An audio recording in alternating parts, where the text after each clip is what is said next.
IELTS listening section, and in this video we will review listening section 2. We will overview sample listening section 2 and basic strategies that you would want to use to complete this. So as you remember, section 2 is a monologue. It covers topics of everyday social and professional context, and it requires a slightly higher level of English. It could go up to B2. And the types of dialogues also vary. Mostly it's descriptive, but you would have a wide variety of descriptive pieces such as structures, diagrams, classifications. Similarly to listening section 1, there are universal question types that frequently occurred, such as short answer responses, multiple choice answers, and complete a table or label a plan or a diagram. Also, there are some new formats that reflect monologue types that frequently occur in section 2, such as matching features. That is the question type commonly used for monologues that classify information, a diagram completion, where the monologue describes some kind of structure or a process, and flowchart completion. Here we can talk about cause-effect aspects or describe a process such as getting hired or publishing a book and so on. Okay, so now here is our sample task, and by looking at the question, we see that it is matching features task of type. So as in any other listening section, you will have some time to review the question. And the first thing that you have to do is actually review the question to define the strategy. And I have already said that it's a matching features. Before you listen, you have to decide what you have to match. So the categories that are given here are names of counselors. Which counselor should you see? And then looking at the questions, you see that you are given different conditions of when you would want to see different types of counselors. Okay? So before listening, here are a couple of questions that you want to answer. So before listening, you should quickly scan and ask yourself what are the categories. So the categories are names of counselors, and what characteristics are discussed. Under the questions, you see that these are conditions of when you want to see this or that counselor based on timing, purpose, etc.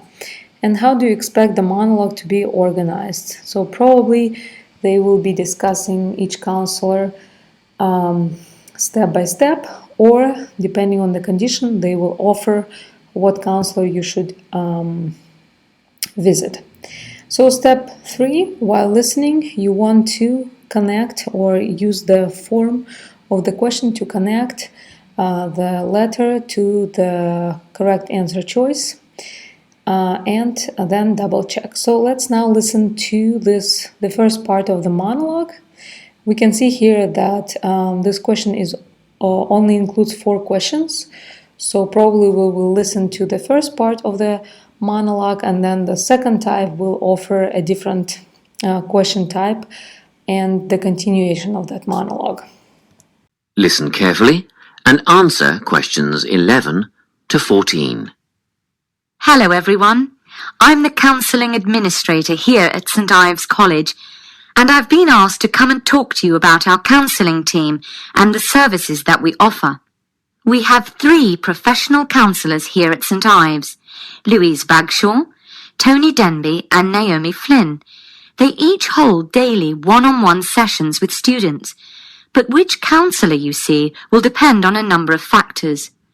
If you've never used a counsellor before, then you should make an appointment with Naomi Flynn. Naomi specialises in seeing new students and offers a preliminary session where she will talk to you about what you can expect from counselling, followed by some simple questions about what you would like to discuss. This can be really helpful for students who are feeling a bit worried about the counselling process. Naomi is also the best option for students who can only see a counsellor outside office hours. She is not in on Mondays, but starts early on Wednesday mornings and works late on Thursday evenings, so you can see her before your first class or after your last class on those days. Louise staffs our drop-in centre throughout the day. If you need to see someone without a prior appointment, then she is the one to visit. Please note that if you use this service, then Louise will either see you herself or place you with the next available counsellor. If you want to be sure to see the same counsellor on each visit, then we strongly recommend you make an appointment ahead of time. You can do this at reception during office hours or by using our online booking form. Tony is our newest addition to the counselling team. He is our only male counsellor, and he has an extensive background in stress management and relaxation techniques. We encourage anyone who is trying to deal with anxiety to see him. So as you can see, the monologue is organized by categories, and the speaker goes step by step to discuss each of the counselors and provide under which conditions you would see this or that counselor. The questions presented here are paraphrased in the monologue. So remember that one of the skills that is evaluated is the ability to hear paraphrase or paraphrase of factual information.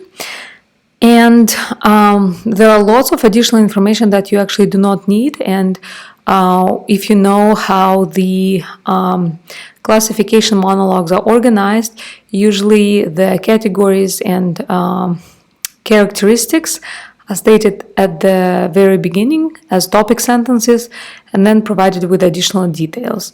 So as a matter of fact, here are the answers. So Naomi, you would see her if it is your first time to see a counselor, and if you are unable to see a counselor during normal office hours. Then you would see Louise if you don't have an appointment, and Tony, the new addition, is you would visit him if your concerns are related to anxiety. So this was task type question 1 to 4 in the listening section number 2. So remember, since there are 10 questions, there will be an additional section. And here we are moving on. So looking at the question, we see that it's a table. And questions 15 to 20, you have to complete the table. Again, we first review the requirement that write no more than 2 words and or a number for each answer. And then you have time to quickly scan the table to know how the monologue will be organized and what information you need to look for. So here we see that the topic is different workshops based on the problem. So such problems as adjusting, getting organized, communicating, problems of anxiety, and under 19, it will be another problem that frequently occurs.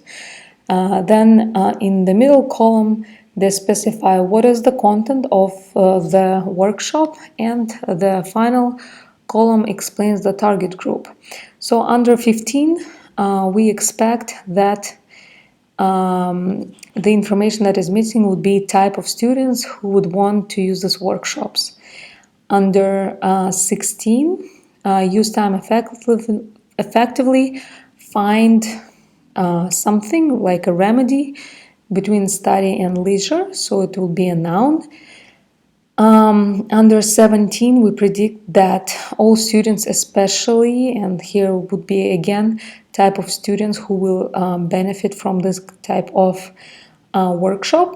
Under 18, it would be another remedy. So because we are given breathing techniques, mediation, these are types of remedies that could help anxiety, so you expect something of a similar category. Under 19, I have already mentioned that it's going to be another problem that frequently occurs. And under 20, the type of students, again, who would benefit. So now that you have scanned the table, you are ready to listen to the monologue, and you know that it's going to be organized by workshop, and under each by introducing each workshop, the speaker will explain the content and the target group that will benefit.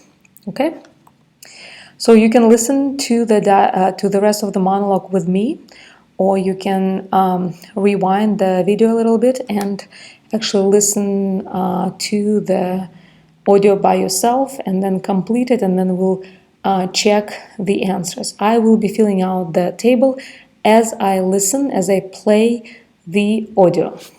Now listen and answer questions 15 to 20. Each semester, the counselling team runs a number of small group workshops. These last for 2 hours and are free to all enrolled students. Our first workshop is called Adjusting. We've found that tertiary education can come as a big shock for some people. After the structured learning environment of school, it is easy to feel lost. In this workshop, we will introduce you to what is necessary for academic success. As you might expect, we're targeting first-year students with this offering. Getting organised follows on from the first workshop. Here, we're going to help you break the habit of putting things off, get the most out of your time, and discover the right balance between academic and recreational activities. With Getting Organised, we're catering to a broader crowd, which includes all undergraduates and postgraduates. Next up is a workshop called Communicating. The way people interact here may be quite different to what you're used to, especially if you've come from abroad. We'll cover an area that many foreign students struggle with: how to talk with teachers and other staff. We'll cover all aspects of multicultural communication. International students tend to get a lot out of this class, so we particularly encourage you to come along. But I must say that sometimes students from a local background find it helpful too. So, everyone is welcome, and how to breathe properly, as well as meditation and other strategies to remain calm. We've tailored this workshop to anyone who is going to sit exams. Finally, we have the motivation workshop. The big topic here is how to stay on target and motivated during long-term research projects. This workshop is strictly for research students, as less advanced students already have several workshops catering to their needs. Well, that's it. Thanks for your time.